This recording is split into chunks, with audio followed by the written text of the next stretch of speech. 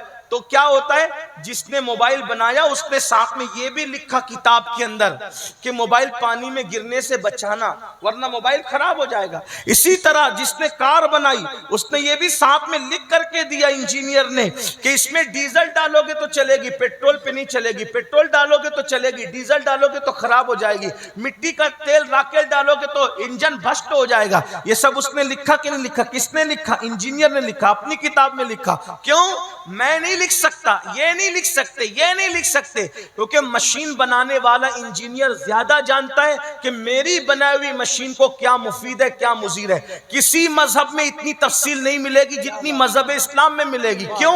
اس لیے کہ جس نے اسلام بھیجا اسی نے انسان کو بنایا, اور بنانے والا زیادہ جانتا ہے کہ جس کو میں نے بنایا کیا مفید ہے کیا مضر ہے. تو بنانے والا کون ہے؟ اللہ. اور اس نے بنایا تو پھر بنانے والا اللہ اسلام بھی بیچتا ہے, قرآن بھی بیچتا ہے. تو جو ہماری صحت کے لیے مفید تھا وہ ہمارے لیے حلال کر دیا, جو ہمارے لیے مضر تھا وہ ہمارے لیے حرام کر دیا. اب مجھے حیرت اس بات پر ہے کہ لوگ موبائل کو تو پانی سے بچاتے ہیں لیکن اپنے آپ کو نشے سے کیوں نہیں بچاتے؟ کتنے نادان ہو. ارے موبائل پانی میں جائے گا تو وہ موبائل خراب ہو جائے گا, اور تم نشہ کرو گے تو تمہارے جسم کی مشین خراب ہو جائے گی, جلدی مرو گے, جلدی بیمار پڑو گے, تباہ ہو جاؤ گے, برباد ہو جاؤ گے. اس لیے توبہ کرو. یہ شراب, یہ نشے کی چیزیں تمہیں بیمار کرتی ہے, تباہی کے دانے. ارے کم سے کم اپنا نہیں سوچتے, اپنے بچوں کا تو سوچو کہ تمہارے بچے جب اسکول جاتے ہیں تو تمہارے بچوں کو چڑھایا جاتا ہے یہ شرابی کا بچہ آیا, یہ شرابی کا, اس کا باپ تو نشہ کرتا ہے. جب تم نشہ کرو گے تو تمہارے بچے احساس کمتری کا شکار ہوں گے, احساس کمتری کا شکار ہوں گے تمہارے بچے, وہ نشہ کرنے والے کی اولاد کہلائیں گے.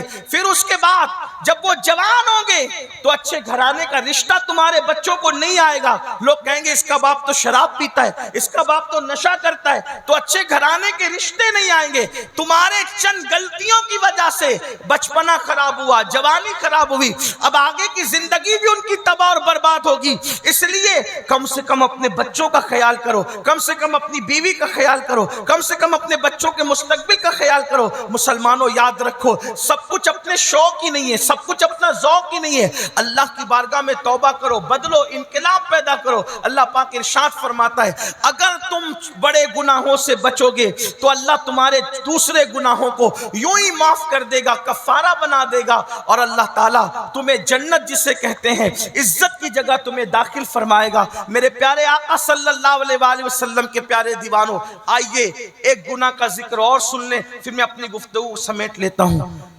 5واں بڑا گناہ جھوٹی قسم کھانا. آج کل لوگ قسم بہت کھاتے, سچی قسم بھی مت کھایا کرو.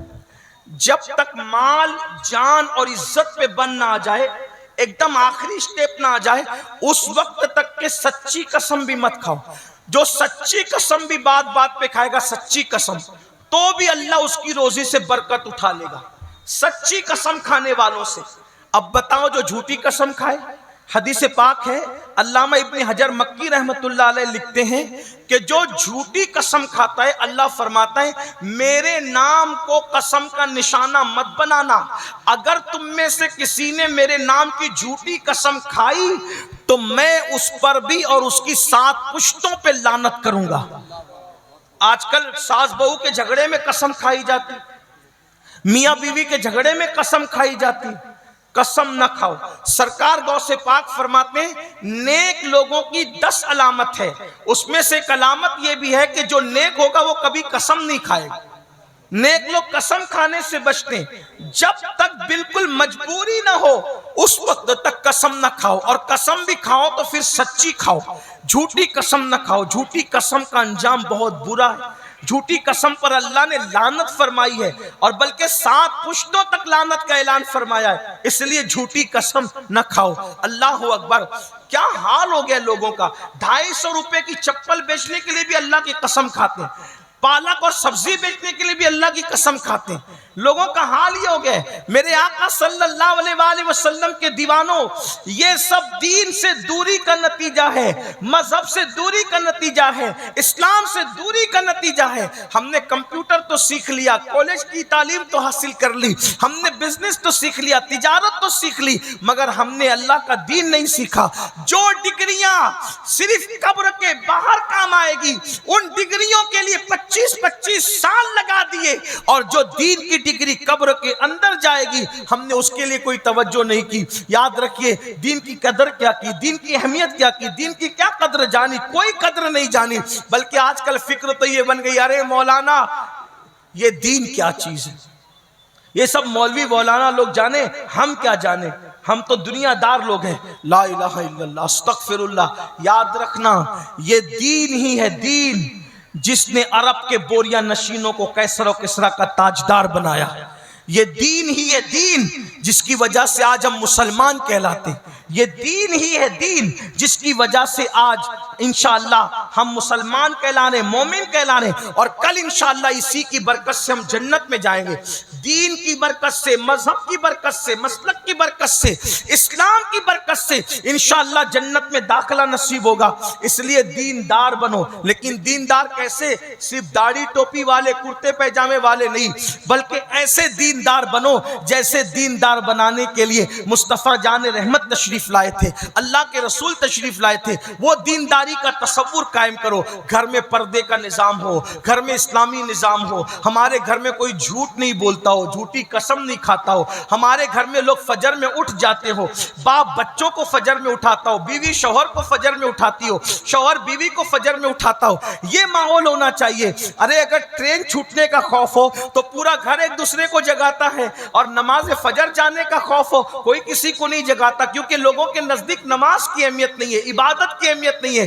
اگر اسکول جانا ہو تو ماں سردی میں بھی بچوں کو جگاتی ہے، کوچنگ جانا ہو، ٹیوشن جانا ہو تو ماں باپ بچے کو مار مار کے جگاتے ہیں. لیکن میرے بھائیوں، میری بہنوں، ایک دن کی ٹیوشن چھوٹ جائے گی تو آپ کے بچے کا اتنا نقصان نہیں ہوگا. لیکن اگر فجر کی نماز چھوٹ گئی تو آپ کے بیٹے کا نام جہنم کے دروازے پہ لکھ دیا جائے گا، آپ کی بیٹی کا نام جہنم کے دروازے پہ لکھ دیا جائے گا، آپ کا نام جہنم کے دروازے پہ لکھ دیا جائے گا. کتنی افسوس کی بات ہے. کوچنگ کی اہمیت ہونی بھی چاہیے، اسکول کی اہمیت ہونی بھی چاہیے، تعلیم کی اہمیت ہونی بھی چاہیے، لیکن اللہ کے رسول فرما رہے کہ جس نے جان بوجھ کے نماز چھوڑی اس کا نام جہنم کے دروازے پہ لکھ دیا جائے گا. میرے بھائیوں، اللہ سے ڈرو، اللہ رب العزت کے قانون کی طرف توجہ کرو، قرآن کی تعلیم کی طرف توجہ کرو. آج سے پہلے اگر یہ سب بڑے گناہ ہو چکے، آج اللہ کی بارگاہ میں سچے دل سے توبہ کر لو.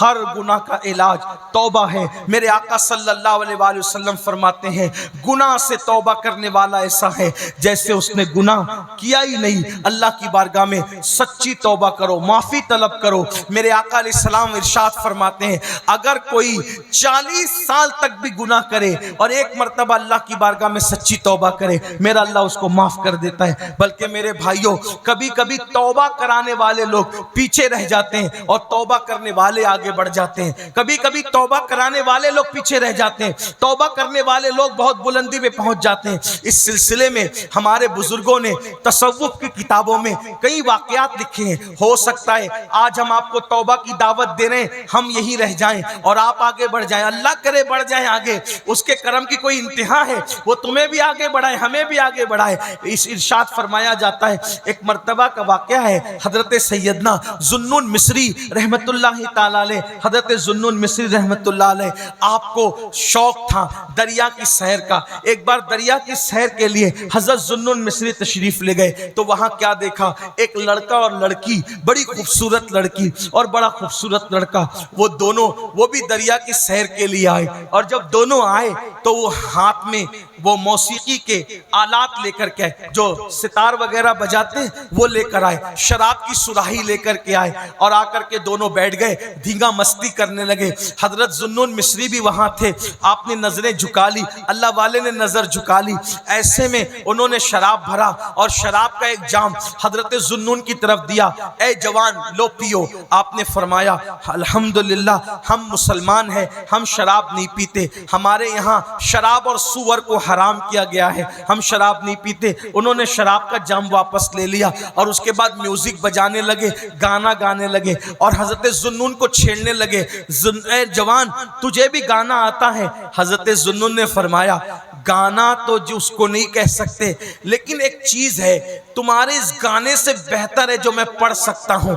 کہا اگر تم چپ رہو تو میں ابھی پڑھتا ہوں. ذوالنون مصری کہتے ہیں, خود فرماتے ہیں کہ میں نے قرآن کی تلاوت شروع کی. جب میں نے قرآن پڑھنا شروع کیا, قرآن ایک زندہ کتاب ہے, آج بھی قرآن کی تاثیر ہے. اگر صحیح لب و لہجے میں دل سے کوئی پڑھ دے, آج بھی زندگیاں بدل جائے, زندگیوں میں انقلاب آ جائے, زندگیوں میں تبدیلی آ جائے. میرے آقا علیہ السلام کے دیوانوں, افسوس ہے جس قوم کے پاس قرآن جیسی زندہ کتاب موجود ہے, آج وہ قوم ناولوں میں, فلموں میں, گانوں میں الجھی ہوئی ہے.